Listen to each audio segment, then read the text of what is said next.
Greetings, fellow humans, and welcome to Sam and Max Hit the Books. I'm Max. I'm Sam. And we're here today to review the independently published comic Cyberfrog Bloodhoney, written and drawn by Ethan Van Sciver, colored by Kyle Ritter.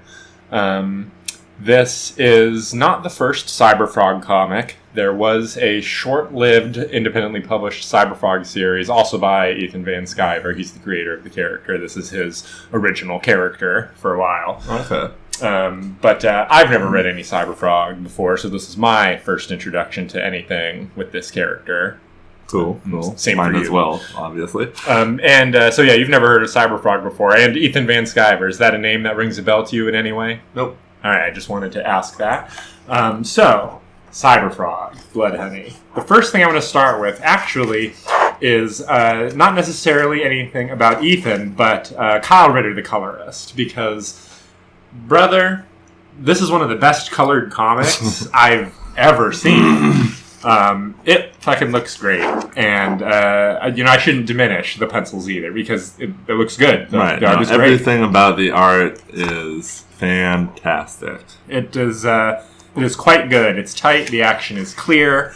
The designs for the characters are pretty cool. Yeah. Although I do prefer all of the animal character designs and looks to most of the human ones, like this. Yeah, but it's not that the humans look bad or anything. It's just the animal creatures all look so awesome, and then the humans look like humans. But it's true. It's true.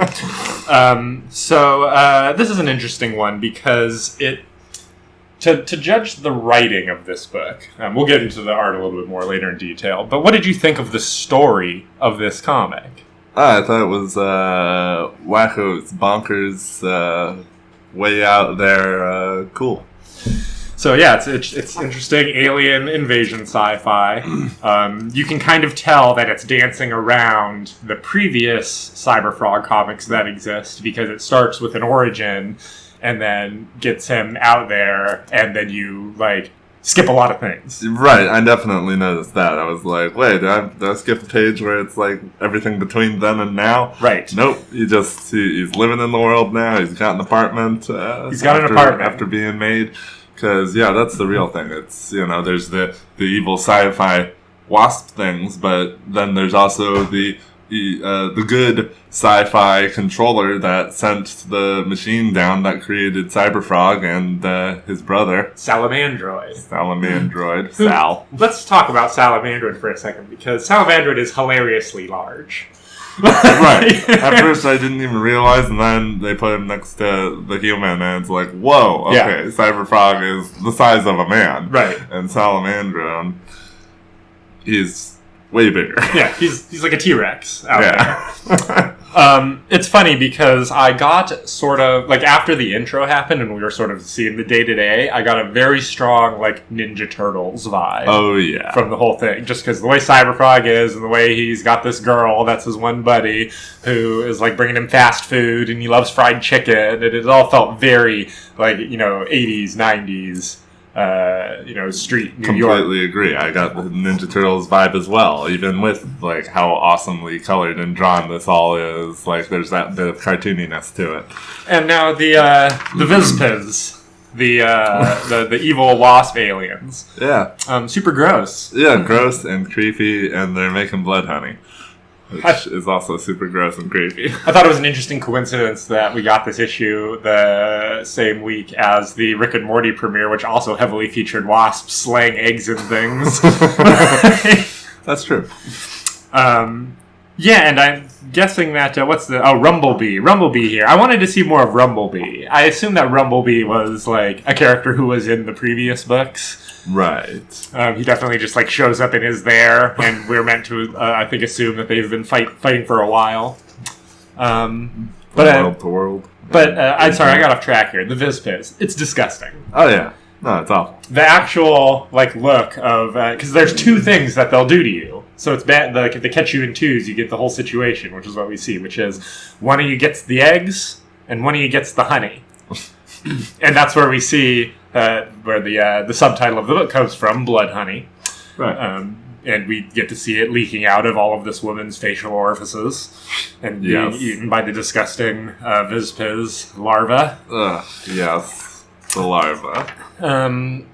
What did you think of how strongly in 1998 this book comic was set? Both from A, the giant 1998 on the page when we get there, and B, like the extended Bill Clinton reference clip going on in the back. He shows up, a few times throughout this, doing his thing. Doing his bit. And, that's pretty funny. It is interesting that because it's done that way, you can essentially pinpoint, if you wanted to, the exact day that the events of this issue take place. Oh, man. Very cool. But, that's all I really have to say about the story. Oh, yeah, okay. Salamandroid goes down fast. Salamandroid goes down unfortunately quickly. Yeah. I imagine that's not the last we've seen of him, because it's one of those, like, oh, he's swarmed and gone. Like, he's going to bust out and be like, rah, and, like, smashing things as he comes through the wall of the honey, I hope so. I'm sure he's very cool. One of the variant covers they did for Cyberfrog that I didn't get was the Salamandroid cover. So he's definitely going to be a heavily featured character, I'm sure. That's good. But, I want him to go down so fast. Right. What'd you think of the lettering, all the way the word balloons were used in this book? Usually we're complaining about that in the self-published comics, if anything weird has been done with the lettering. Right.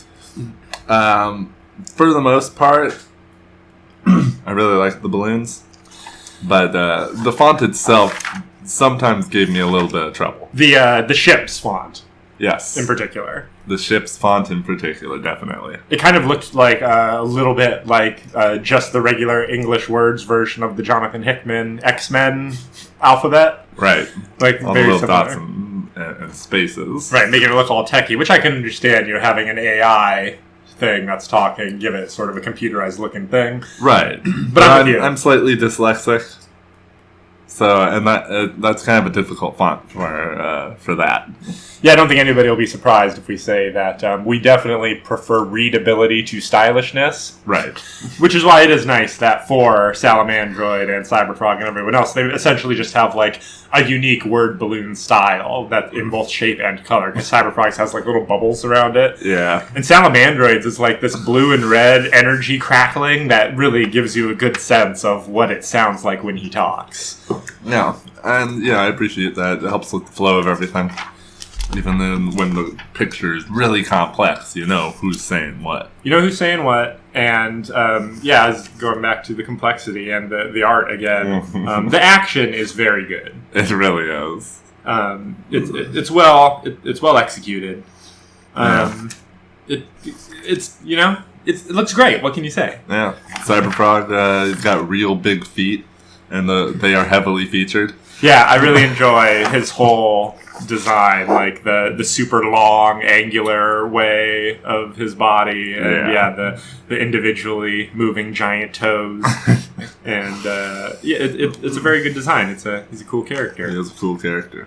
And it makes for the good action. Man, the coloring though, the palette, how every page has such a strong palette of its own, and yet everything stays consistent to this sort of red, yellow, green thing that's happening. Yeah, there's so much of this turquoise and orange going on, and that makes everything beautiful. And the lighting effects of how the things that are supposed to look light do look light.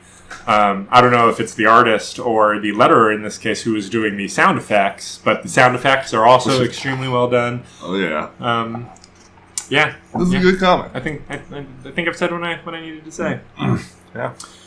If I do have a complaint, it's that this was advertised as a one-shot, essentially. No.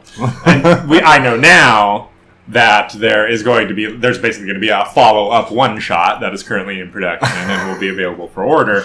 One-shots don't end on cliffhangers. But it's rough. That's the one thing, is that I really was disappointed with how little story we got. This was essentially, it felt like a first issue. It was all set up. We had some good action, but it's all set up. Yeah, Origin and then Calamity. Origin and Calamity, exactly. It's like the first two acts of a 5-act TV episode. Right. Yeah. That's not a one shot.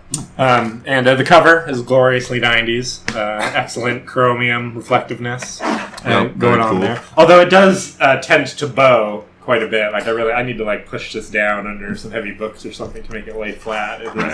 Put it under a dictionary for a while.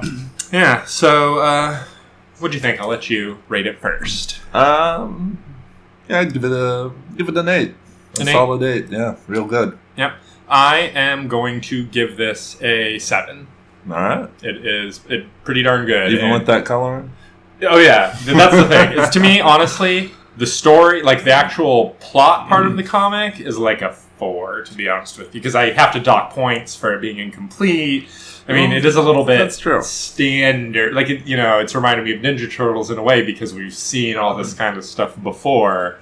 And, the actual dialogue, it's fine. It gets the job done. That's true. It's a little flat, though. Not much clever wordplay. I will admit to that. This, of course, though, can be attributed to Ethan being not an author. He is usually somebody who just draws the comics. Okay. But then I'd give the art, like, 8, and then the coloring, like, a 9. So that, to me, averages out to a 7. That's fair. All right. Well, that's going to do it. Thank you, everybody, for listening. Please hit like if you enjoyed listening to this video. It helps us to know that you had a good time. And we will be back in the near future with even more comic reviews. And then even more. Forever.